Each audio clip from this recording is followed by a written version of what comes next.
قل صدق الله فاتبعوا ملة إبراهيم حنيفا وما كان من المشركين.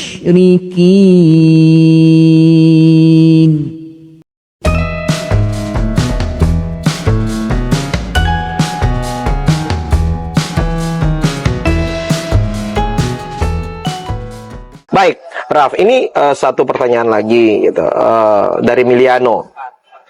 Maaf melenceng. Bagaimana tanggapan Yudaisme bahwa yang di saudara kita yang di seberang itu berasal dari keturunan Ismail?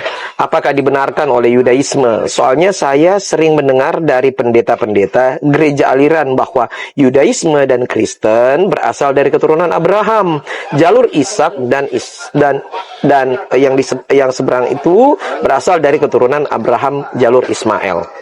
Kita mau bahas apanya? Agamanya atau bangsanya dalam hal ini. Ya, Karena orang Israel ya, orang Yahudi di Israel menyebut orang Arab, orang Palestina itu Bani Dodim. Bani Dodim artinya sepupu, anak ya. dari bibi, anak tante. Jadi orang Yahudi selalu melihat orang Arab itu, orang Arab itu sebagai sepupu, cousins. Dari konsep ini antara Yahudi, karena kalau orang bicara orang Yahudi kan artinya dia turunan Yahudi, memang orang Yahudi, sama seperti orang Arab, dia dianggap turunan dari Ismail, dibilang sepupu.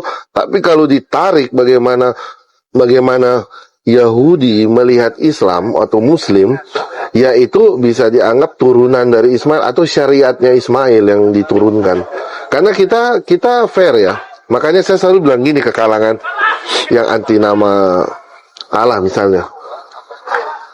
Waktu Sarah diusir oleh Abraham, itu sakit hati Abraham. Dia sedih. Iya. Dibilang, dia sedih, sangat sedih karena harus diusir Sarah.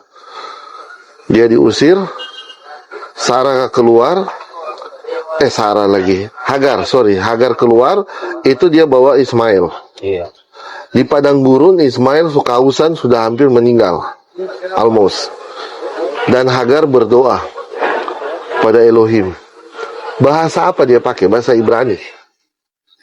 Elohe Aboteinu, Elohe Abi. Tentu tidak. Dia orang apa? Hagar. Orang Mesir, dia pakai bahasa Mesir. Ya kan? Jadi kita tidak bisa membatasi Tuhan itu hanya dimiliki oleh bahasa tertentu, oleh bangsa tertentu. Di Mazmur saja bilang, Haleluya Adonai kol goyim, pujilah Tuhan hai segala bangsa. Goyim itu bukan seperti kita merendahkan orang. Israel pun goy. Misalnya Israel dibilang goy kados, bangsa yang kudus. Tapi goy artinya bangsa. Bangsa-bangsa goyim.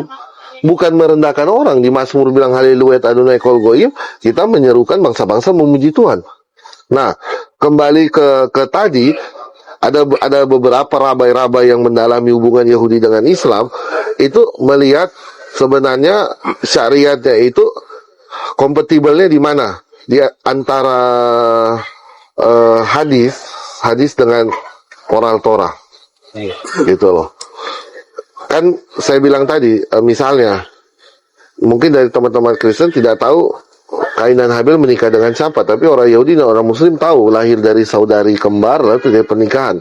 Orang Yahudi dan orang Muslim pakai baju tangan kanan duluan. Pakai celana tangan kanan duluan. Torah, ya? Itu semua sudah diatur dari hadis dan oral Torah atau sunnah juga mungkin dalam agama Islam. Sunnah dari mana ya? Dari mila Ibrahim, dari Abraham. Kan satu rumah. Habis menstruasi ada pembasuhan. Itu semua kan yang dilakukan orang Yahudi dan orang Muslim. Jadi untuk urusan itu ya masih ada syariat yang sama karena dia satu rumah. Ya ada puasa Senin Kamis bukan cuma di Muslim, di Yahudi juga ada. Puasa ya kan kita lihat di Perjanjian Baru ada orang Farisi, itu perumpamaan ya. Orang Farisi bilang seminggu saya 2 kali berpuasa. Itu Senin Kamis kan, puasa Senin Kamis.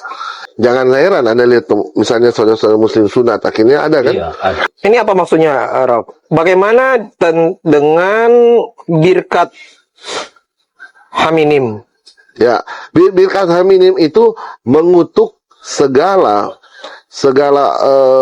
kelompok-kelompok bidah yang ada di zaman itu. Tapi di situ itu terjadi perdebatan katanya itu juga termasuk mengutuk Kristen.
Rabbi Potasnik, he's the rabbi for the fire department, and he had a question a while back to discuss Allah, and God, and he said, I won't get into that subject. We won't discuss it. The Muslims believe in Allah, but Rabbi Potasnik would not compare anything. Would you care to mention anything? Yeah, when I did before, I'll do now also. Allah is taken from the name from Elokah. Elokah, which is, we use that word all the time. We have the same God as the Arabs. We believe in the same God, one God. So it's a paradox. See, the Christians believe in the Trinity, whatever that's supposed to mean, but it's a part of it is their God, who's the JC we call her, but that's not our belief at all. We're not allowed to believe in anything like that, and we're in better terms with the Christians generally than with the Arabs, generally speaking. But we have in common, we believe in the same God. As a matter of fact, I was speaking once to Moshe Feinstein, the greatest rabbi of our generation. He said, Allah, that's the Arabs' God, the same God that we have. He wasn't afraid to talk about it. They have the same God.